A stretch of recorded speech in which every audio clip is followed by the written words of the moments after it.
What's up, everybody? It's your favorite cousin, Rich. I'm just out in the field, in the streets, on the pavement. And I'm just looking and I'm just like, it's a real deal homeless crisis, right? Like, real deal homeless crisis. From people sleeping in their cars to, people who's unhoused. I guess that's the new word now for homelessness, unhoused or unhomed. To drug addicts, alcoholics, veterans. And it's an epidemic. Point blank period, it's an epidemic. Some of this is caused by people doing it to themselves. And some is just people rolling with the punches of life.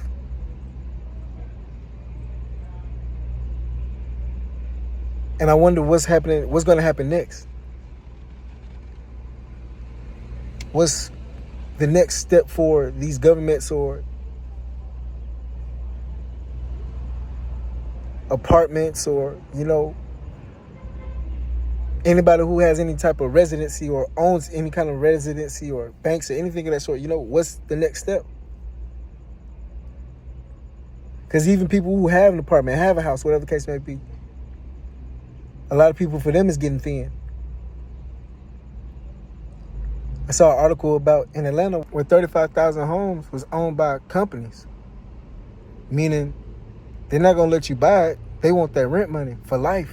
Right now, a recent study found that just 3 corporations own nearly 38,000 homes in Metro Atlanta. Channel 2's Michael Dowdna is in Henry County, and he found that in some counties, corporations are buying up more than half of entire neighborhoods. Meaning, if you lived in that city, county, whatever the case may be, your chances of owning a house, like owning a house, not living in a house, but owning a house, was slim to none. So when they say you will own nothing to be happy, I really think that's the truth. You literally own nothing but the clothes that's on your back. If you ain't buying with credit, but for real, like, it's really becoming true. And the reason why I say you will own nothing and be happy, because sometimes I look at the homeless people, right? And sometimes right now, the way I compare them versus people who drive the Benz and the nice house and all that, they look like they're in more peace and more freedom, to be honest with you. It seems like the person who's driving the Benz and the nice house and the Starbucks every day, it look like they more in stress, living more in hell than the people who's, just living off the land, I should say.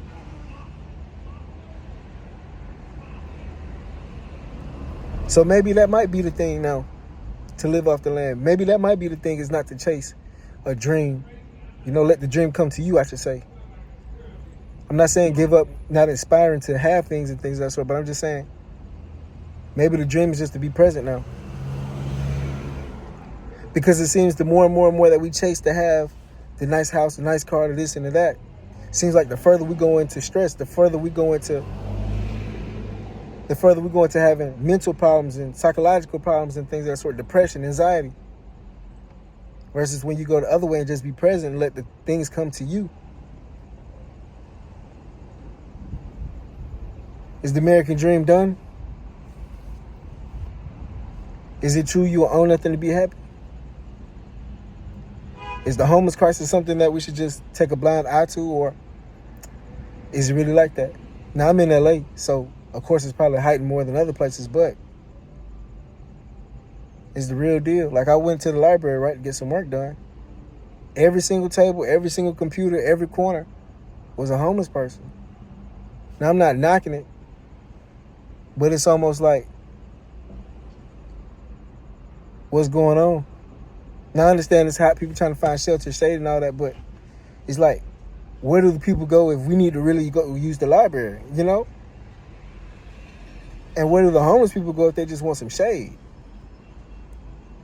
It's like, it's time to start building infrastructures and certain things, because, like, I was looking for a library to go to, right? And I was reading the Google reviews, and all of the ones that was close to me, every single one said something about homeless people, homeless people, homeless people, homeless people.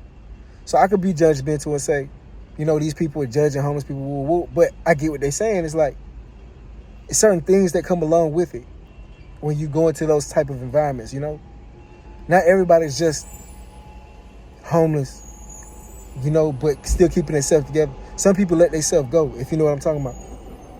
And that could be a very big distraction based off what you're trying to do.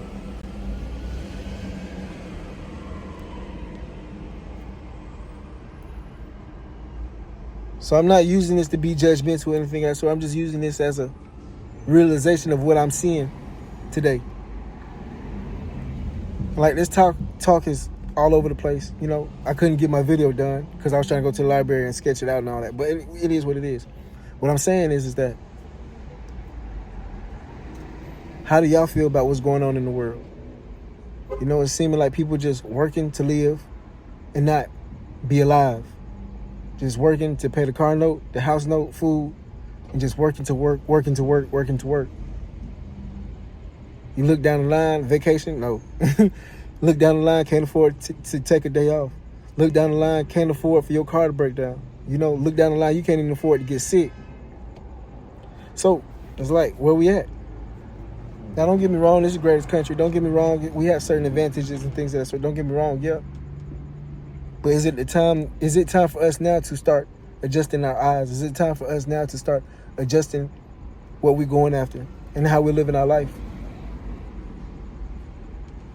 Because the way I see it now is going to cause nothing but more depression, more anxiety, you know, just more downward spirals, I should say.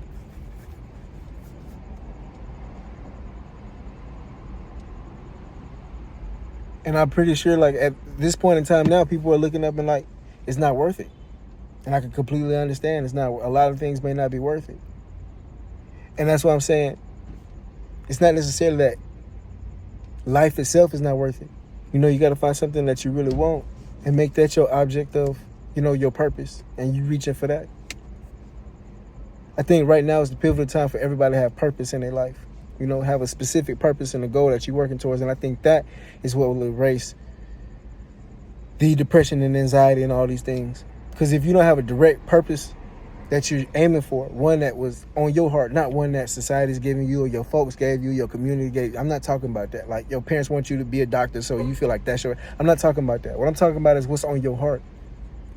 I feel like that's the only thing now that's really worth living. The only thing now that's going to have people fulfilled. You know, that's the only thing now. Anyways, let me know what y'all think. Let me know what y'all think. This is your favorite cousin Rich. Y'all be safe out there, all right? Love and blessings.